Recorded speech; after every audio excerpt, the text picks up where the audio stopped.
Bonjour et bienvenue à l'émission Chrétien comme Christ, spécial invité avec Claude et Julia Payan. Bonjour. Et le thème général, on est en train de parler sur le couple. Et puis le thème du jour, c'est poursuivre la paix. Alors Claude, tu as un texte à nous lire dans Hébreux. Alors le texte aujourd'hui, c'est Hébreux 12, 14, qui nous dit rechercher la paix, selon les traductions, poursuivez la paix d'ailleurs. C'est plus juste de traduire poursuivez la paix.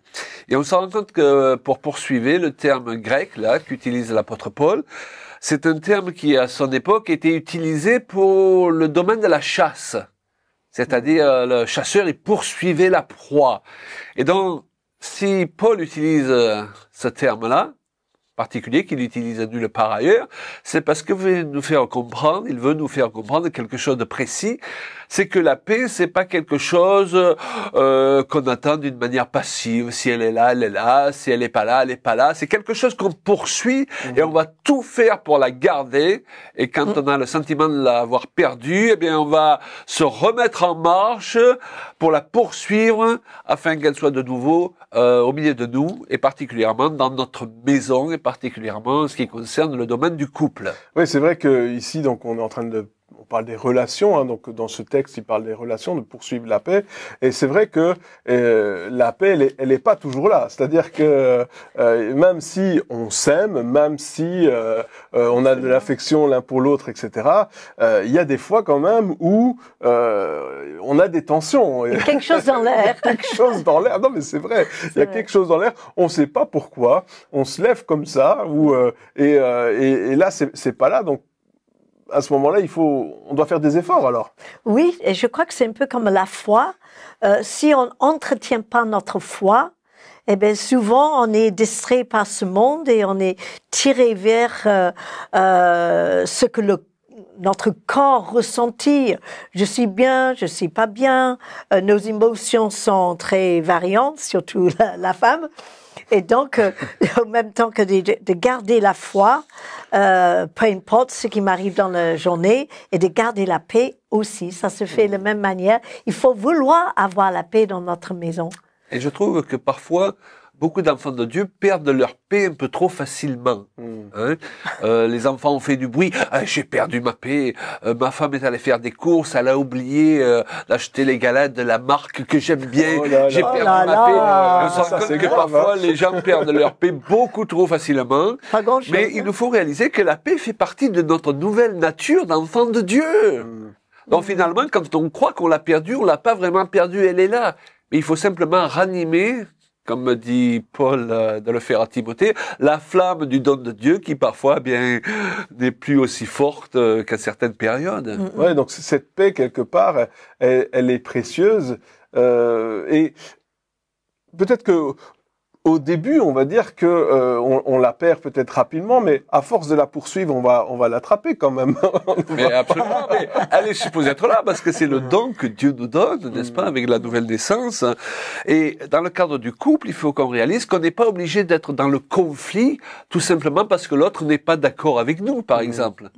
On se rend compte que dans cette société, lorsque quelqu'un n'est pas d'accord avec vous, on se sent obligé d'être en conflit avec lui. Il n'est pas d'accord avec nous, ce qui est souvent le reflet de notre propre insécurité. Mais dans le couple, il est important d'accepter que l'autre a le droit de penser par lui-même. Ma femme a le droit de ne pas être d'accord avec moi. Exactement. Ah, bon? Oui, tout à fait. Et d'ailleurs, en 46 ans, ma femme n'a toujours pas réalisé que j'ai toujours raison. Ah bon?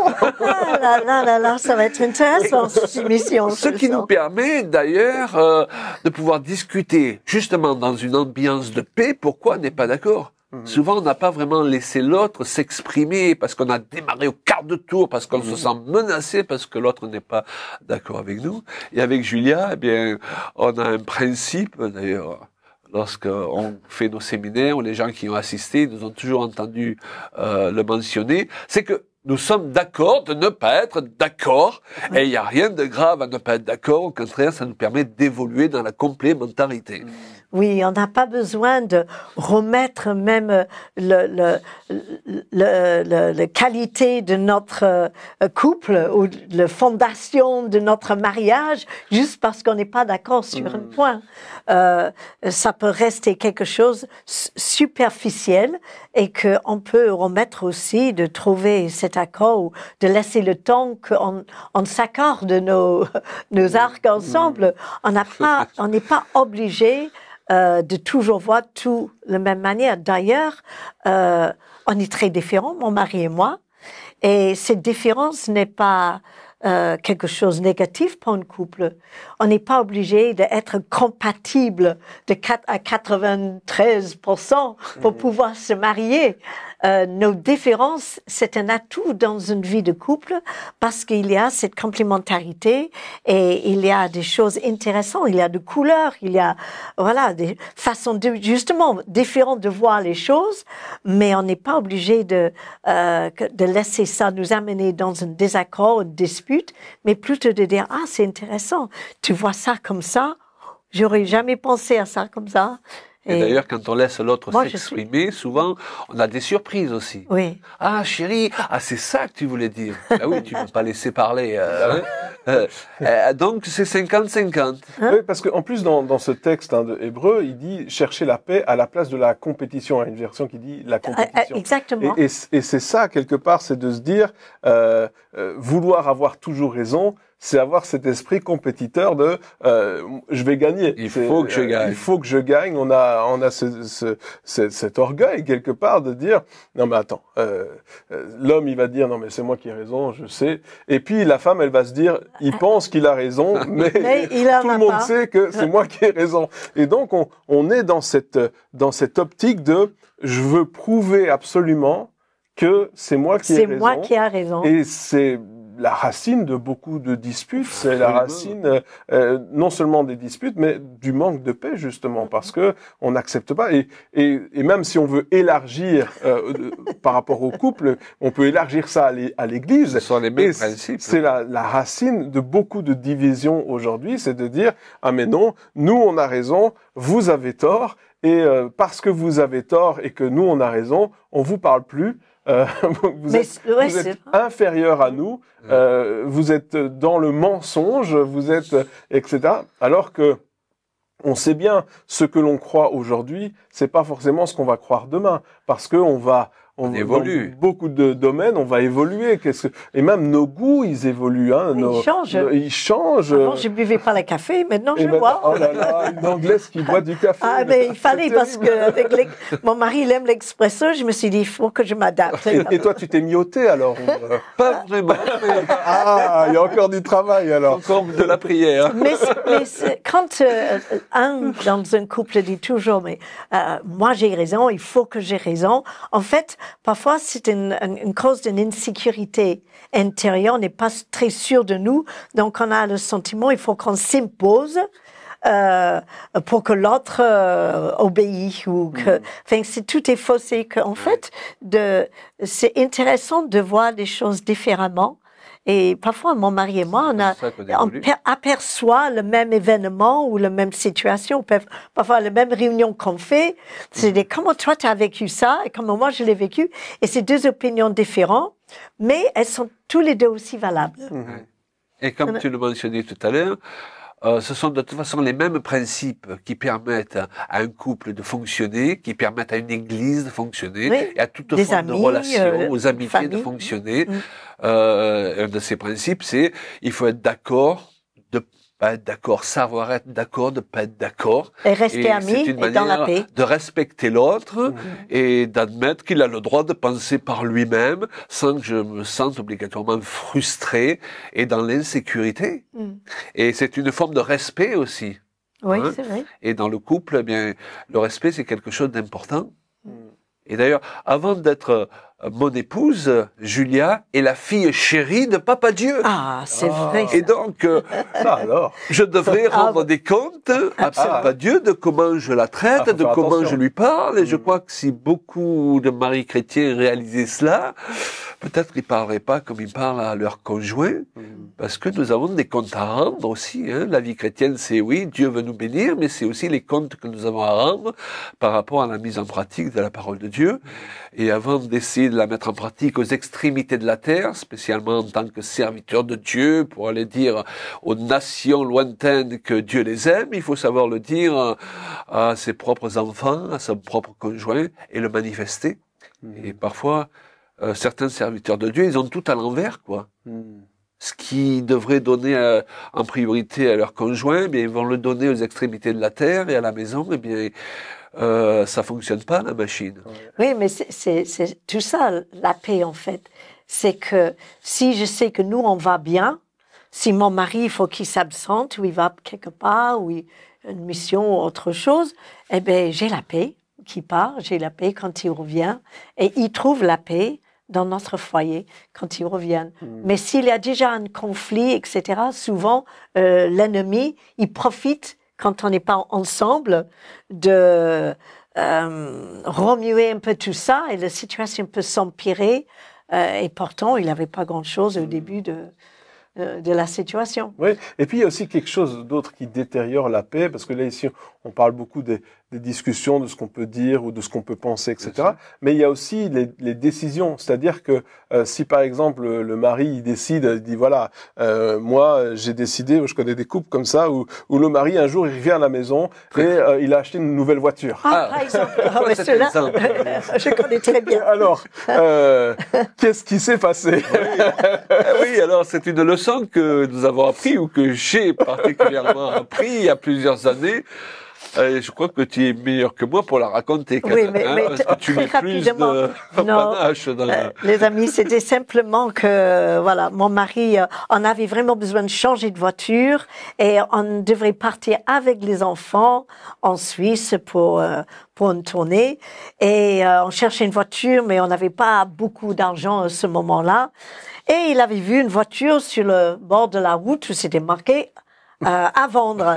Mais il a dit, oh, regarde, il est à vendre, celle-là, c'est bien. Je dis, quoi? Ça? Mais que c'est moche, d'abord, parce que nous, les femmes, on est un peu dans l'esthétique des choses. Et je disais, oh non, c'est horrible, ce truc.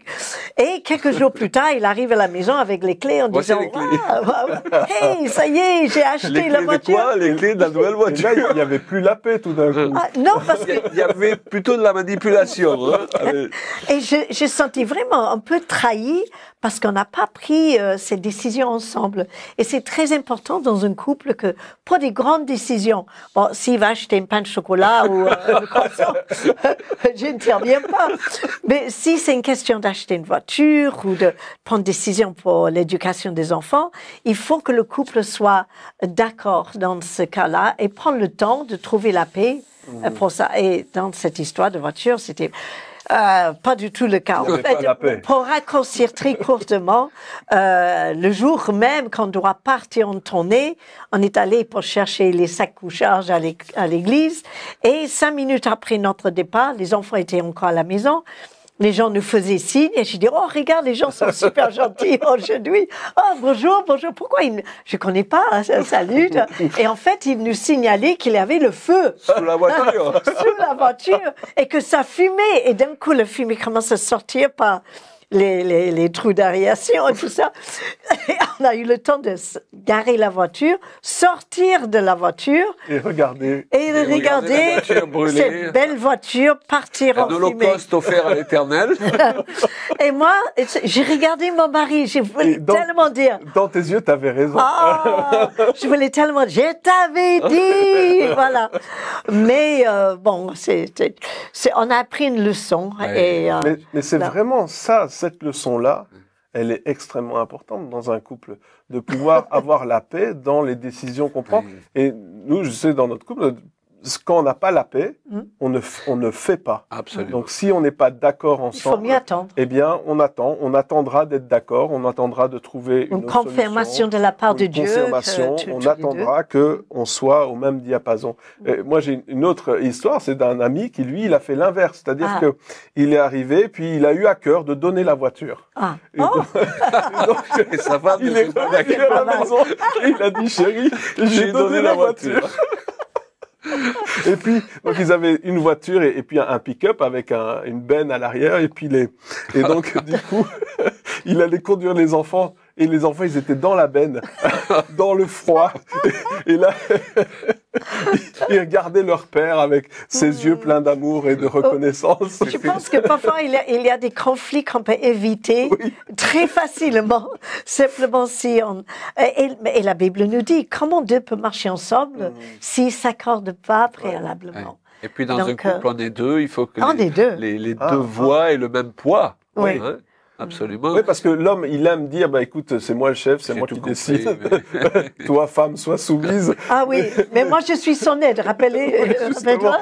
C'est ça qu'il faut revenir à la vérité de la parole de Dieu et puis se dire, on n'est pas, l'un n'est pas supérieur à l'autre, mais il y a cette... on est différents. Si, on est différents, mais vous travaillez ensemble. C'est pour fonctionner à deux. Et il ne faut pas que ça devienne une punition d'être marié. Hein. Dieu ne nous condamne pas au mariage. Il faut que ce soit une joie, ça continue à être une joie, et comme on l'a mentionné dans d'autres émissions, eh bien qu'on puisse aller avec la grâce de Dieu vers le plus et non pas vers le moins. Nous, on a un autre verset dans l'Écriture qui est un cheval de bataille, c'est Ephésiens 3:20, qui dit à celui qui peut faire par la puissance qui agit en nous, infiniment au-delà de tout ce que nous demandons, pensons, ou concevons selon les traductions. Et avec Julia, vraiment, on a décidé qu'on allait aller vers le plus et non pas vers le moins, et que c'est pas quelque chose d'exceptionnel, c'est que c'est la vie chrétienne normale. Et lorsque j'ai rencontré cette jeune dame, il y a plus de 46 ans, je me suis dit, mais elle est formidable.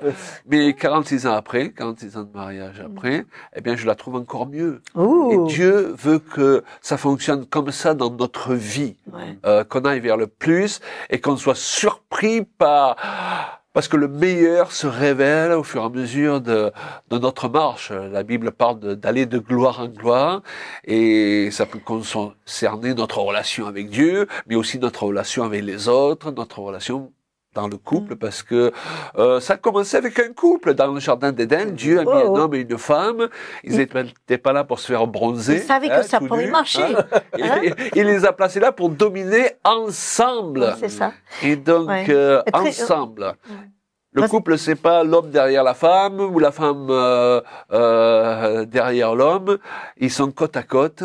Ils marchent ensemble pour être vainqueurs et dominés dans cette vie au lieu d'être dominés. Oui, j'avais à cœur de dire que de chercher la paix dans le couple, c'est aussi, je me disais, quand on était plus jeune, waouh, il avait tellement de projets, etc.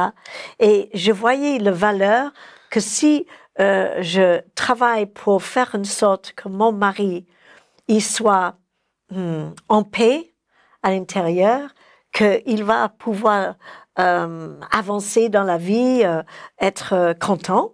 Et quand le mari il est content, eh ben il me rend heureuse. Voilà, donc tout simplement. Voilà, parce que je désire la réussite de l'autre. Donc chercher la paix, c'est aussi chercher le bonheur de l'autre. Chercher la paix, chercher le bonheur. Et faire ce qu'il faut pour l'atteindre, pour y arriver. Mais ça aussi, ça demande des efforts quand même. Oui, mais aussi il faut que l'autre sache qu'on est derrière lui. Je sais que pour moi, je peux entreprendre quelque chose si je sais que mon mari il est derrière moi. Eh bien, j'ai une paix, j'ai une assurance. Et que je peux même agir avec une autorité en sachant que Dieu m'a appelé de faire ça. Donc, je suis bien dans mon cœur, je suis en paix, j'ai l'approbation et voilà de mon mari. Et bien, je suis pas en danger d'avancer, de m'épanouir. Et nous sommes tous des vaillants héros et des vaillants guerriers que le Seigneur a choisis pour accomplir une œuvre. Oui. Mais on a besoin de s'en rappeler régulièrement parce que nous sommes souvent des auditeurs oublieux à cause du corps de chair dans lequel nous nous trouvons encore. Et on a besoin d'avoir quelqu'un qui nous rappelle régulièrement qui nous sommes quand nous l'oublions. C'est ça. Parce que quand on oublie qui on est, on se comporte facilement comme qui on n'est pas. Très juste. Et donc, c'est important qu'on ait à ses côtés un conjoint qui nous dise hey, « Chérie, ça c'est pas digne de toi. Et ça, chérie, rappelle-toi qui tu es. tu es un vaillant héros, tu es un C'est ça. vaillant guerrier. Et moi, avoir mon épouse à mes côtés comme ça, mais ça me donne des ailes. Hein. Donc tu voles alors. Je te ferai une démonstration tout à l'heure après l'émission.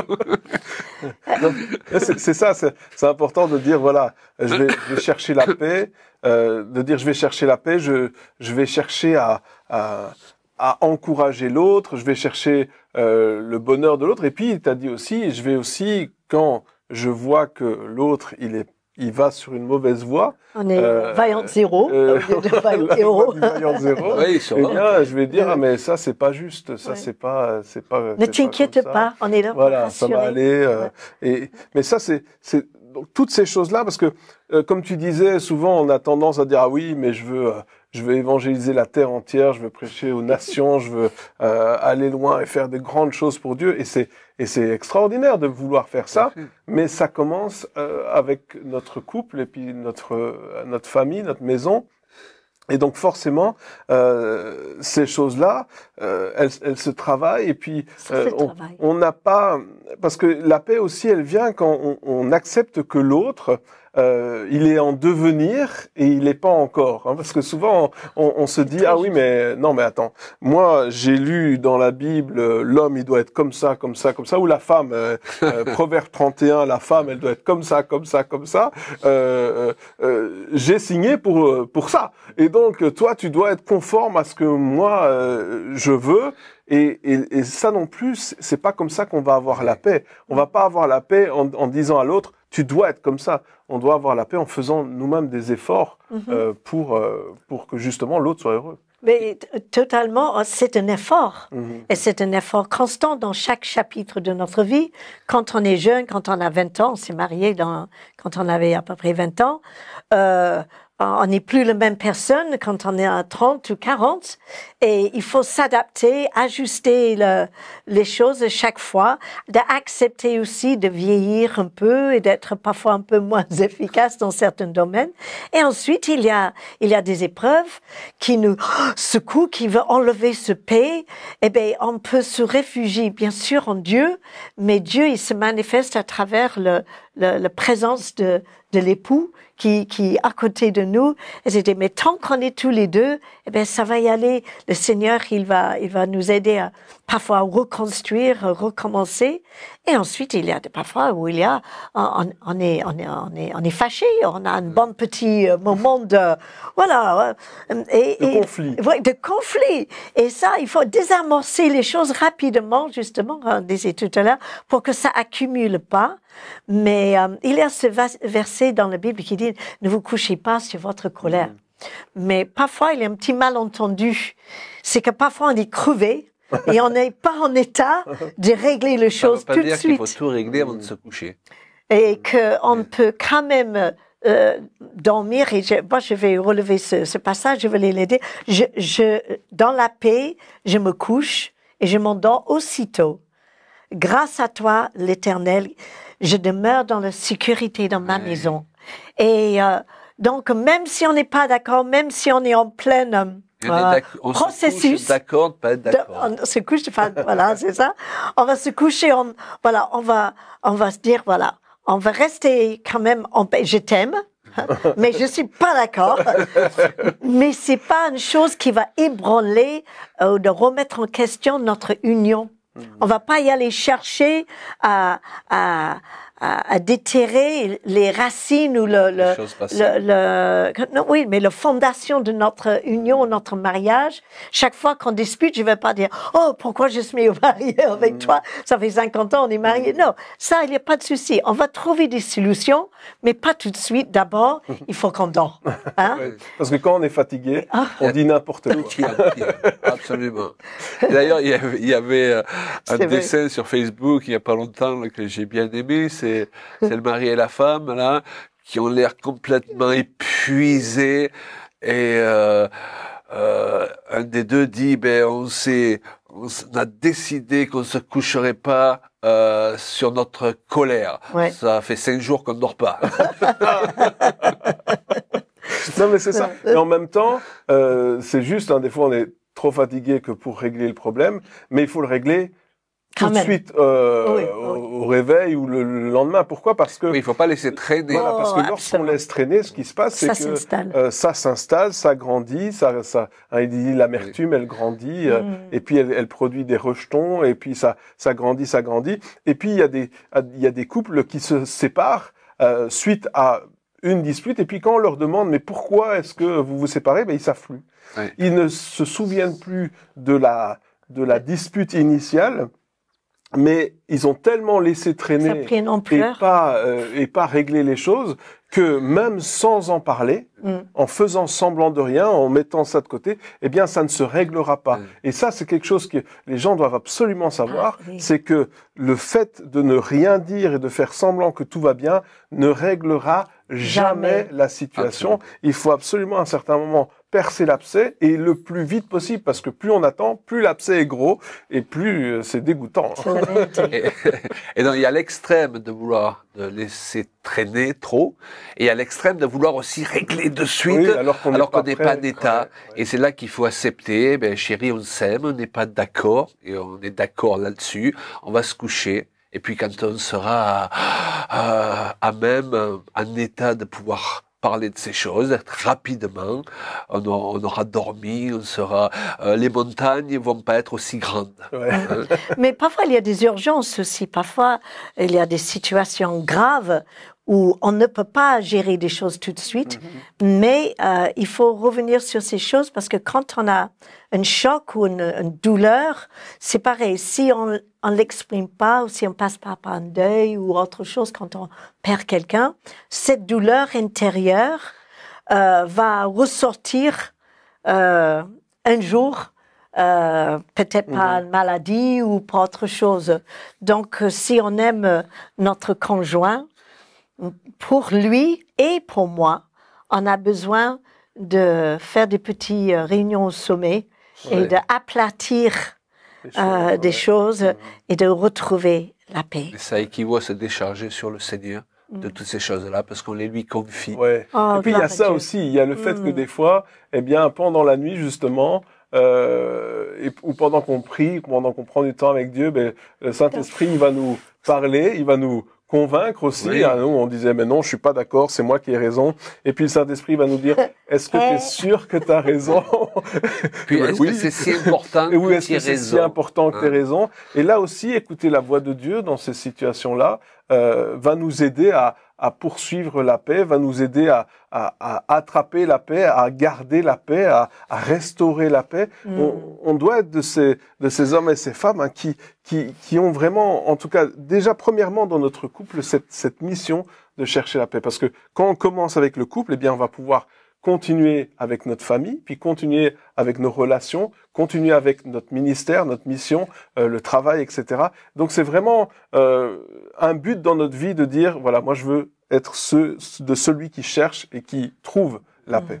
Eh bien, chers amis, C'est vrai. merci encore de nous avoir suivis pour cette troisième émission.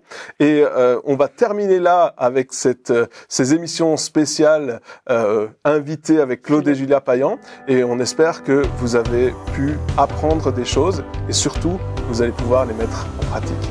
Merci et à bientôt.